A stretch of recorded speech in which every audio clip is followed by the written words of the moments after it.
Я бы, наверное, из всех стран тропических.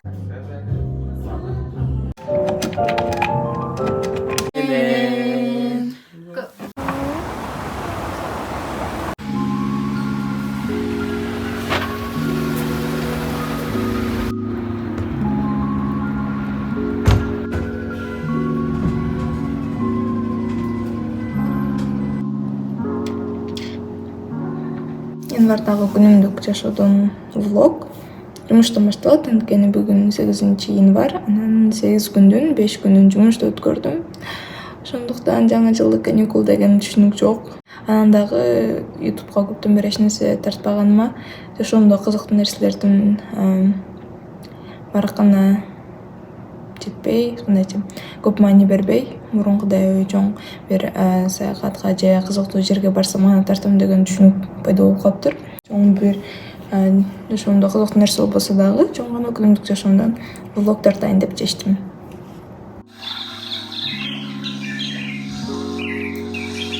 Русские как-нибудь ее жарить. Мы со Стасом не фанаты индийского. Мы решили закупиться продуктами. Варенье. Представляете, тут героин, пельмени, готовить все что угодно. Я бы, наверное, из всех стран тропических, где я была, выбрала, чтобы пожить. Как в интернете вы видите, точно так же. Все без баштаганбыз, камырын жасап, 1,5 саатка жылуу жерге алып койдук. Эми азыр жайып, ороп, анан мешке, печкага салабыз. Что у нас получилось.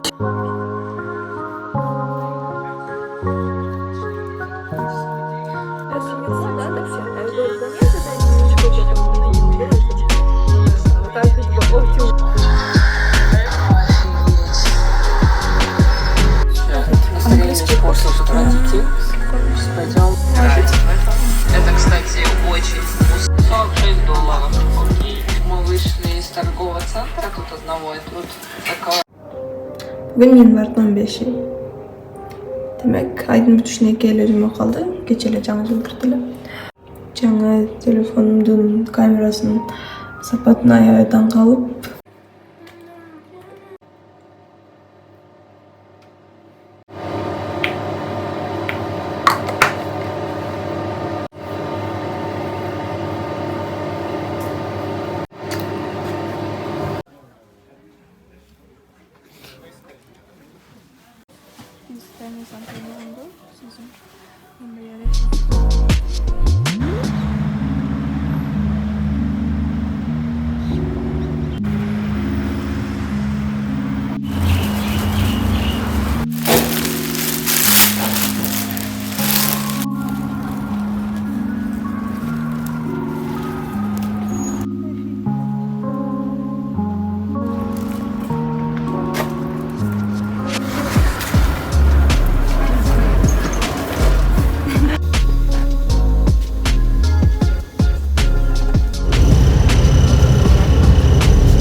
жумуштан кийин эртеңки белегиме каптама алганга баратам. Айсам ал тарапка чейин 1,5 сааттык жол экен. Автобус менен 25 мүнөт деп көрсөттү. Азыр 5 мүнөттүк эле жол калды. Бат жетип калдым.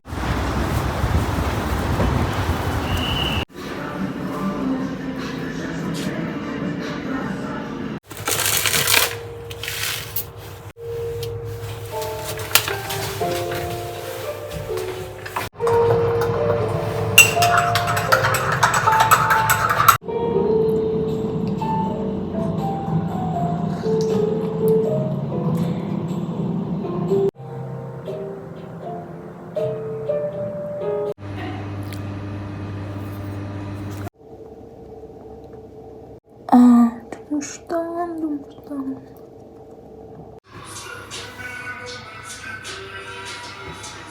Через 300 метров на светофоре поверните направо.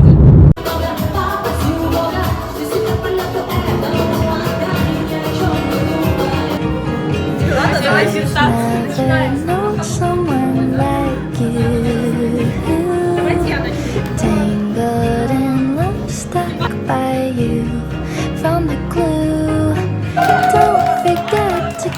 kiss me, or else you'll have to miss me. I guess I'm stuck forever by the glue on you.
Biz çeçimde tonkunu tutan bırakalım.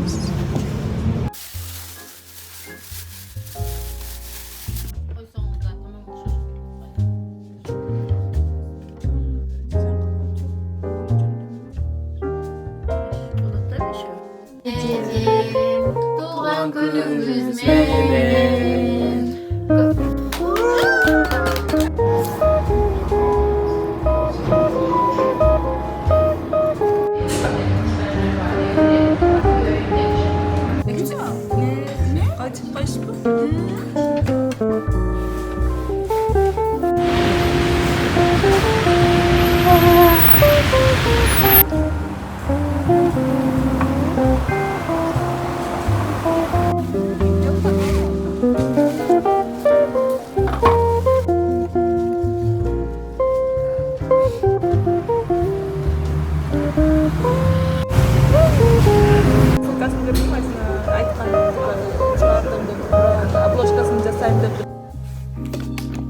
Ондайраак кылсам жакшыраак болчу.